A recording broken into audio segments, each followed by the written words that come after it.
Kaklase ko nga pala nung high school, si Jean. And pupunta kami ngayon sa Route 95 doon sa may C5.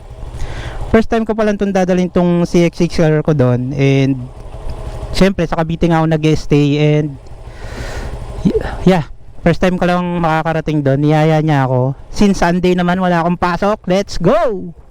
Tara! Hoy, ba't tumatalikod ka? Mahihain ka talaga. Mahihain ang kuya mo. I-waste nga natin yung Route 95. Yun.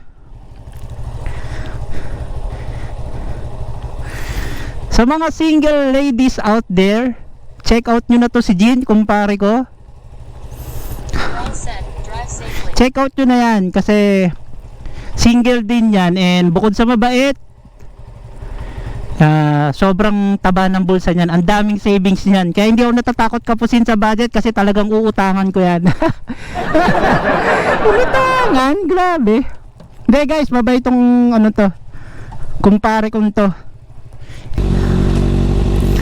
Magra-rides kami ngayon papuntang C5. Let's go! Woo!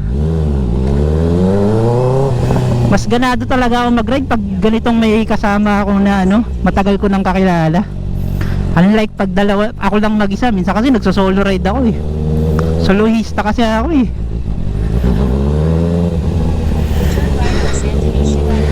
Kaklase ko yan si Jean since 2004.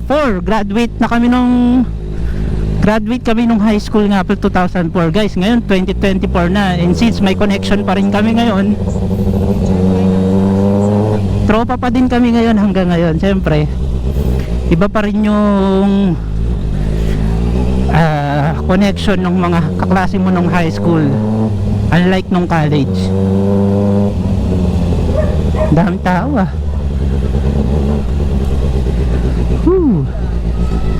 Grabe ah, lumiliko-liko pa si Jen ha. Ayaw malubak ha.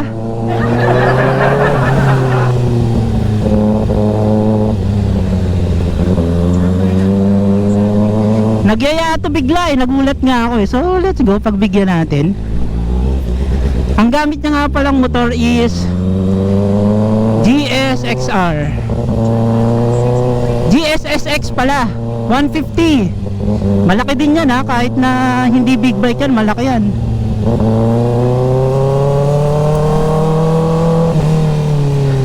Sinakyan ko yan eh, yung taas din ng motor na yan, pero okay lang.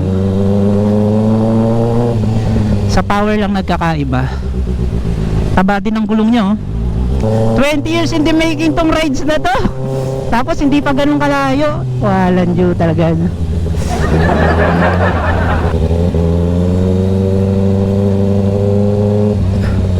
Dati nilalakad lang namin to eh, from labas hanggang kila Jean eh, para lang makatipid ng pamasahe, para makatambay pa kami. Grabe, sobrang dami ng improvement dito sa ano, ang laki ng pagbabago nitong Parañaque na to. Siyempre pag sinabing ayan, yung Jaca Plaza na yan, hindi mawawala dyan yung National Bookstore.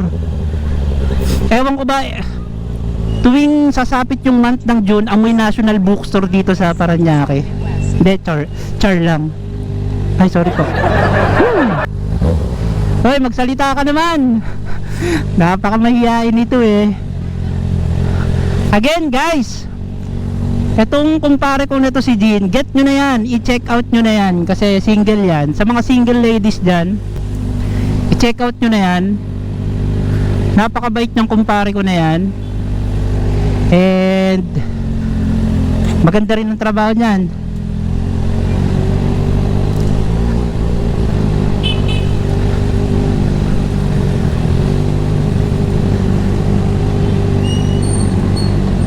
Let's go.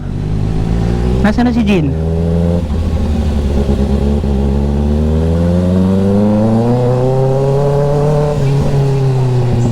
Gilid tayo. Mukhang nasaan na si Jean?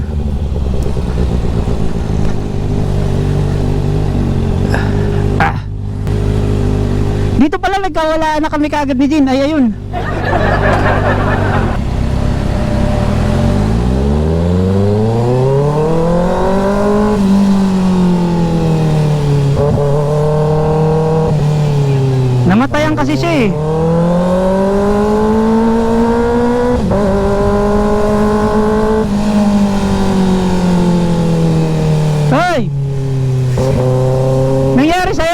lang ka?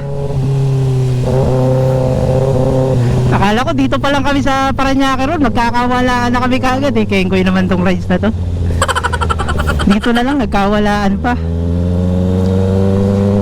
Sundan lang natin siya. And ayun, according dun sa Waze, madali lang namin matutunton yung Route 95. Walang pinagbago, traffic pa rin sa Parañaque. Pero yan yung pinaka nakakamiss dito, especially pag Christmas season. Busy yung mga tao dito and wala, masaya talaga dito.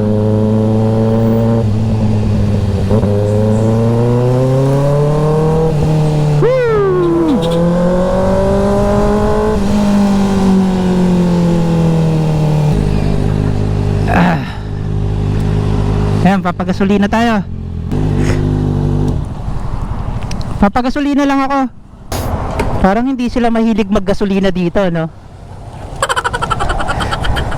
Shoutout naman dyan, Jin. Shit, sayang yung battery ng GoPro. Te, pagasolina, te! Di 500 pula. Hindi, di tayo nakita nila, kuya. Malapit na tayo kaagad dun, pre, oh.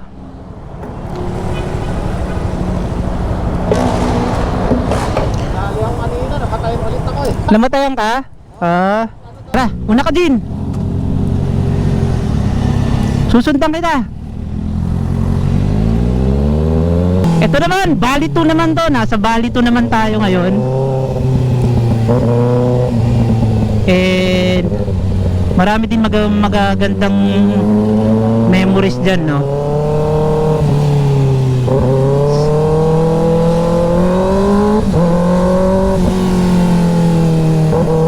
Woo! Sarap. Asfalto yung daan, no?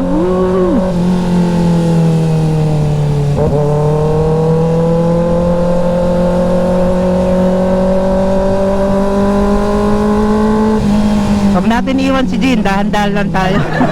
Grabe, nang gigigil kasi yung makina ko eh. Ito naman tayo sa Evacom. Itong Evacom naman na to ay yan, dyan ako nauwi nung high school ako. Kakaliwa ako dyan, then tapos dyan may tagusan dyan pala, Piñas. And yeah, dami rin magagandang memories dyan.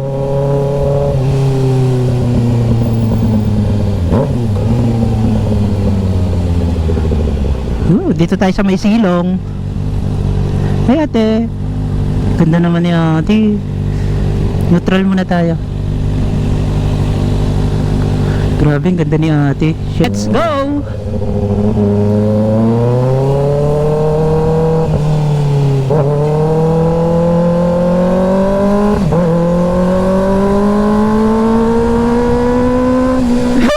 Ang sarap naman dito. Grabe, ang sarap. Na-miss ko rin talaga rito sa Parañaque. Diyan, Olivares College.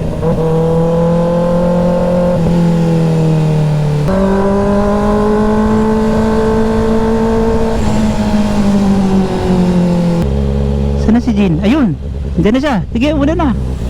Susunod ako sa'yo, pre. Susunod na nga lang ako kay Jin. Baka magkawalaan pa kami. Parang nabibitin kasi ako minsan eh. Shit, ako butas to ng gulong.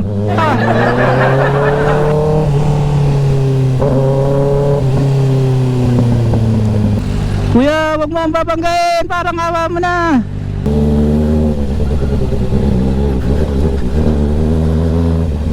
Ito na pala yung C5. First time ko dito.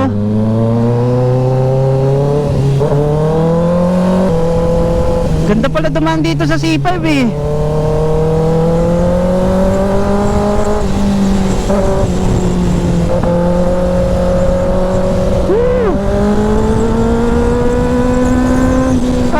Sarap!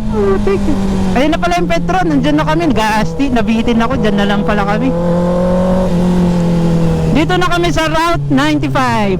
Yes po.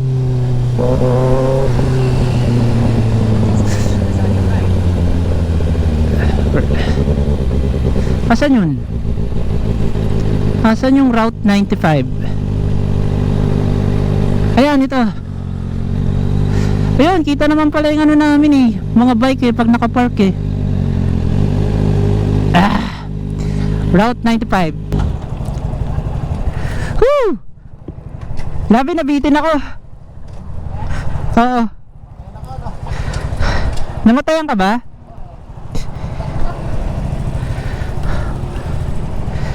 Dito na kami guys sa Route 95. Yan. Dito lang yan sa may C5, sa may Petron. Ayan. Pagkanan mo dun sa tapat ng SM Sukat, konting under lang, makakarating ka na dito. Ayan. Ayan si manager. Yan ang taya. Hindi, joke lang. Katry lang namin dito, mura dito eh. $7.99 na, only steak na eh. Ayan yung motor natin oh. Ayun oh. Oh, di ba? Okay din kasi malapit lang yung parking, almost sa tapat lang ng place. So mapapantayan mo yung motor mo. Tsaka di mo na kailangan magbayad ng parking pa. Kasi ayun nga lang. O di ba? Bantay sarado yung CX-6R natin. Ayun oh.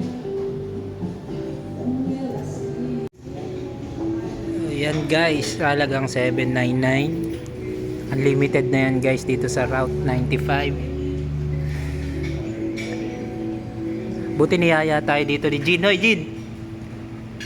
Buti niyaya tayo dito. Meron na naman tayong place na pwedeng tambayan dito sa C5.